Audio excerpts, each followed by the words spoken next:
mi contribución en el teatro para niñas y niños, mi contribución en la ficción, es devolver la presencia de las mujeres y trabajar con mujeres. Para contestar a tu pregunta tengo que referir crear personajes femeninos empoderados, poderosos, transformadores, poner en valor la contribución artística, ideológica, política, filosófica, científica, porque las científicas también, qué invisibilidad. Las filósofas, qué invisibilidad. Entonces, contribuir a romper el canon, hacerle preguntas al canon y también trabajar con mujeres. Porque para mí es muy importante crear equipos donde haya presencia de mujeres creadoras y se ponga en valor las capacidades, los méritos, las trayectorias de las mujeres. Yo empecé mi carrera como dramaturga trabajando para públicos adultos y escribí una obra que fue adoptada, vamos a decirlo así, por el público, por los estudiantes de educación secundaria obligatoria. Una profesora de instituto un día me dijo que una obra mía, que yo no había creado expresamente para ese público, se leía con mucha pasión en el instituto, generaba debates acalorados entre los estudiantes y era un texto que ella utilizaba intensamente en sus clases. Esto para mí fue una novedad radical. A partir de ahí también descubrí que la literatura infantil y juvenil tiene dos modalidades muy distintas, lo que llamamos literatura intencional, que es aquella que se escribe expresamente para ese público, y la literatura que niños, adolescentes y jóvenes deciden que es para ellos. Yo siempre refiero que La isla del tesoro de Robert Stevenson no fue literatura intencional. Los chavales decidieron que aquella historia era para ellos. Entonces, a partir de esta experiencia, decidí escribir mi primer texto dirigido a este público, que se llamó Mascando ortigas, que ganó el premio Asiteg de textos teatrales, que se publicó, que se presentó, que tuvo una presentación en la Casa del Lector de Madrid. Y entonces me invitaron, dentro de este marco, me invitaron a acudir a la Feria Europea de Teatro para Niñas y Niños, que se realiza anualmente en Gijón, que es un acontecimiento increíble, y me propusieron participar en una mesa redonda con Suzanne Le Beau. Suzanne Le Beau es tal vez la autora más importante del mundo en el ámbito del teatro para niños y niñas. Y para mí aquello era una conmoción, porque esto es como si empiezas a jugar al fútbol y te dicen que vas a charlar con Zidane o algo así.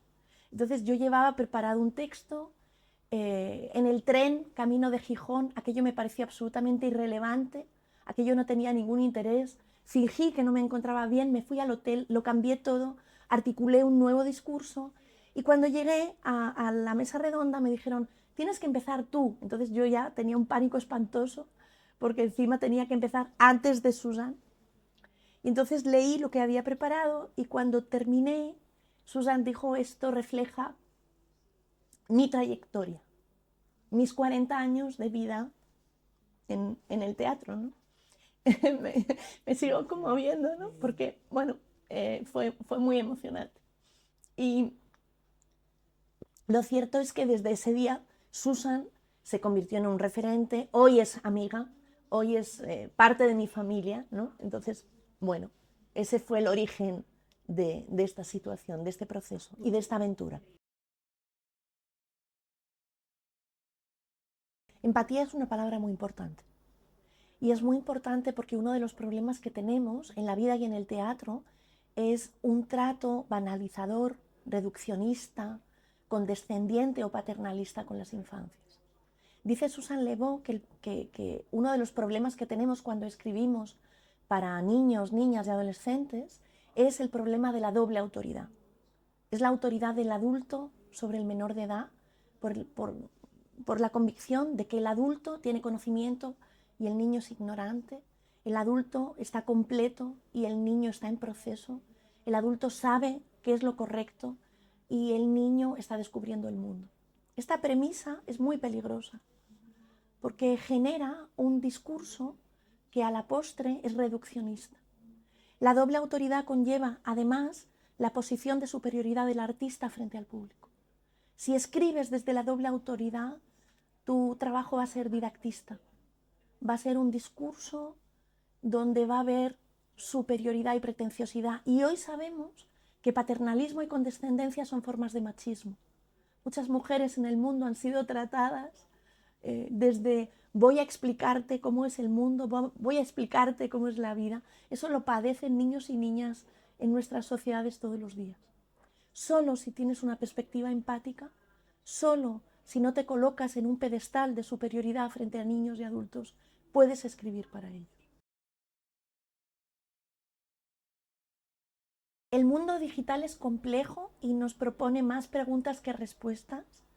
Ese universo es un universo que yo he abordado en escritura para adolescentes, porque en la adolescencia hoy la relación con redes sociales, con plataformas digitales, con ficciones servidas desde este ámbito es, yo diría, casi omnipresente, pero también los riesgos de dominación, de chantaje, de coacción a través de estos marcos, ¿no?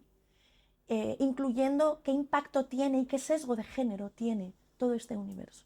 He tenido la suerte de colaborar con otra autora que se llama Amaranta Osorio y hemos escrito a 4 manos una obra que se llama Click, donde precisamente hablamos, por un lado, de ese instante en el que tu vida puede cambiar, ese instante en el que estamos en una encrucijada y todo se modifica, y también todos los impactos que las redes, que el juicio gratuito, arbitrario y salvaje tiene sobre las chicas, especialmente, no solo, pero especialmente sobre las chicas, y cómo eso puede percutir en sus vidas. El feminismo es para mí, los feminismos son para mí una brújula cotidiana y una experiencia de vida. Esto no significa que yo tenga las respuestas, pero sí que intento poner el despertador pronto para poner las preguntas. Entonces, para mí hay algunos ejes que son innegociables. Para empezar, la presencia de personajes femeninos en el escenario que toman la palabra y que ejecutan acciones transformadoras. Esto para mí es innegociable. Si las ficciones, las imaginaciones no contribuyen al empoderamiento, estamos volviendo a colocar a las mujeres en zona de sombra. Esta es una tarea. Es una tarea para mí, por tanto, presentar a niñas y niños, personajes femeninos, que toman la acción, que generan transformaciones, que no se dejan amilanar por el miedo. Y, por ejemplo, yo quiero referir un texto espectáculo que es Wangari, la niña árbol, cuyo personaje principal es Wangari Maathai, la mujer árbol, la fundadora del Cinturón Verde y un ejemplo esencial de ecofeminismo, contada desde su infancia, contada desde la intuición en la que una niña puede percibir perfectamente que su entorno está siendo atravesado por el abuso, la explotación, la privación de las materias primas y de los recursos fundamentales, ¿no? También para mí es muy importante poner en valor la experiencia de mujeres reales que han contribuido a cambiar el mundo. O sea, para mí es muy importante cuestionar un canon que ha invisibilizado la contribución de las mujeres en el mundo. Entonces, entre mis personajes teatrales se encuentran mujeres como Rita Levi Montalcini, como Pina Bausch, como Rosa Parks, como Wangari Maathai, como María Zambrano. Esto no significa que siempre trabaje inspirada por mujeres cuyas vidas y acciones han sido transformadoras, pero me parece una tarea de las ficciones contribuir a cuestionar la invisibilidad y el silencio, ¿no? Entre mis trabajos más recientes está, pues por ejemplo, poner en valor la figura de Vicenta Lorca, madre de Federico García Lorca, que es una mujer que fue decisiva. O sea, hoy podemos hablar de Federico porque Vicenta tomó decisiones radicales enfrentándose a muchos de los sesgos homófobos y también arbitrarios que había en el entorno familiar sobre cuál tenía que ser la vida de Federico, ¿no? Vicenta fue la persona que financió el primer poemario de Federico, y esto casi nadie lo dice. Está en fase de preestreno, se ha estrenado en el Casar de Cáceres, en la nave del Duende. Está camino del Festival de Teatro Contemporáneo de Badajoz y de Sevilla. Lucía es una mujer que nos dice tantas cosas hoy, sobre el feminismo, sobre la lucha de las mujeres artistas, sobre tantas cosas. Lucia Joyce fue bailarina, creadora de una compañía de danza contemporánea, coreógrafa, diseñadora de vestuario, una mujer políglota que hablaba perfectamente italiano, francés, inglés y alemán. Era una mujer que se codeaba con las figuras esenciales de las vanguardias y del pensamiento de las primeras décadas del siglo XX. O sea, si decimos solo que era amiga íntima de Peggy Guggenheim, que había estudiado con Margaret Morris y con Raymond Duncan, el hermano de Isadora Duncan, que había tenido relación terapéutica con Carl Gustav Jung, que una de sus parejas fue Samuel Beckett, que su padre era James Joyce. O sea, la colocamos en el corazón de las vanguardias. La genialidad es admitida si eres varón, pero no se permite si eres mujer, joven y además eres hija de un gran escritor. Y la convicción de que la danza era un arte menor atravesó toda su vida. Y como toda su familia luchó por separarla de la danza, separarla del arte y además decirle que lo que ella tenía que hacer era ponerse al servicio de su padre. O sea, ser la musa invisible que inspirara a su padre, no desarrollar una carrera artística independiente y, por supuesto, convertirse en alguien silencioso que elogiara y fomentara la apología del padre genio. Ella tenía que ser la hija del padre, pero ya sabemos cuál es el precio que las mujeres pagamos por ser hijas del padre. Y era insoportable. Y esto percute en su salud emocional y en su salud mental. Y ella es conducida a centros de reclusión de salud mental durante 48 años de su vida.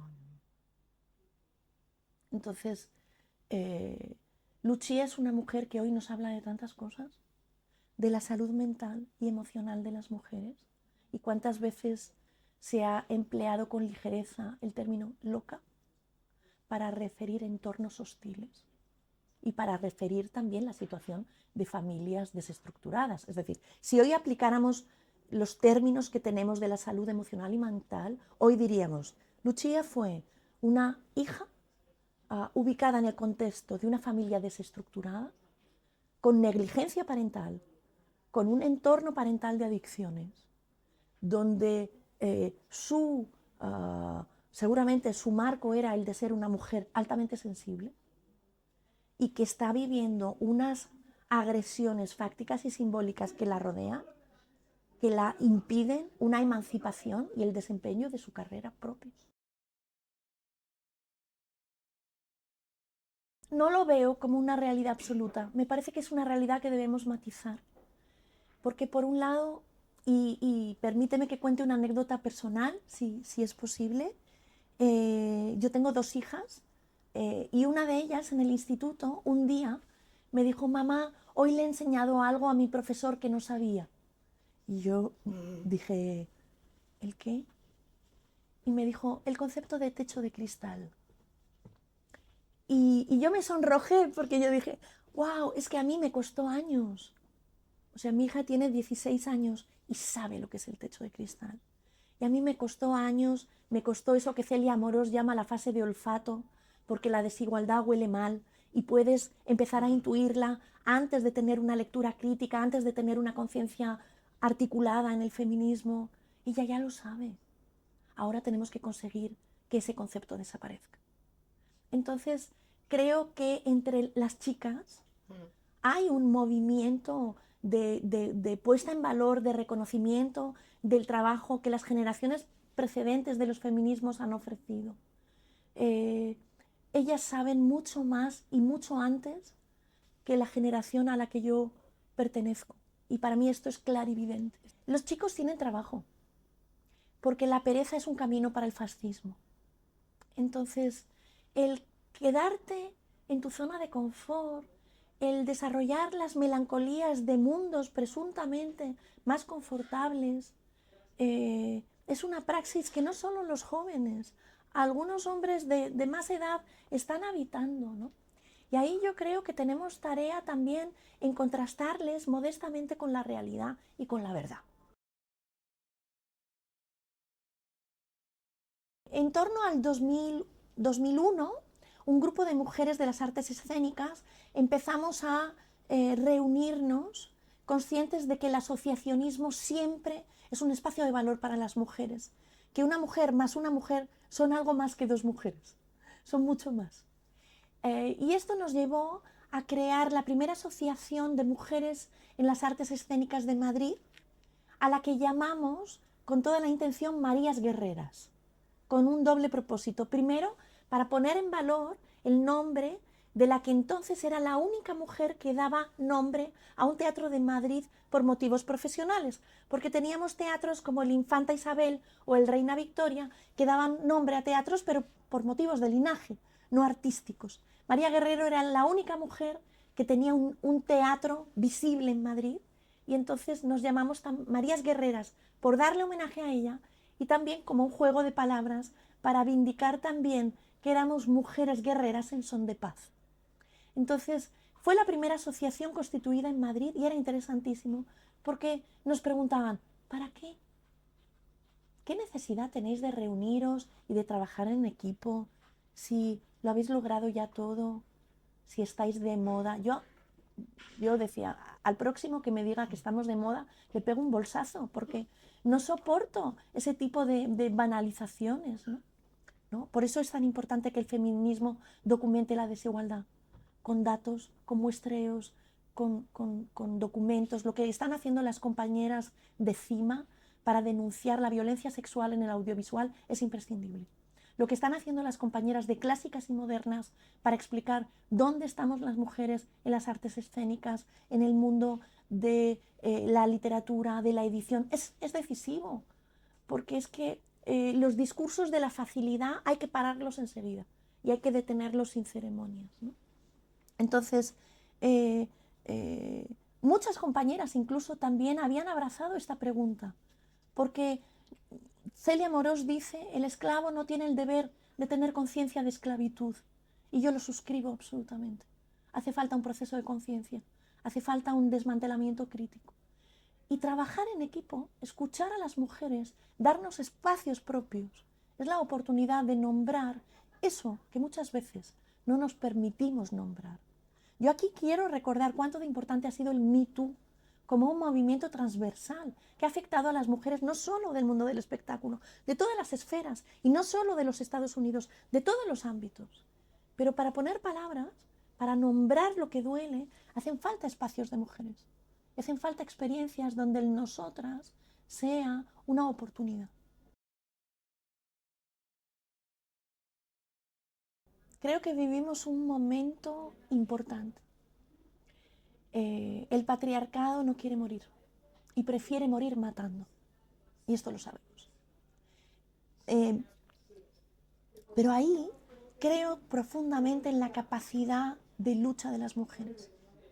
Las mujeres hemos demostrado durante siglos que éramos capaces de luchar, de resistir y de ofrecer una respuesta alternativa a las violencias, a la injusticia y a la desigualdad.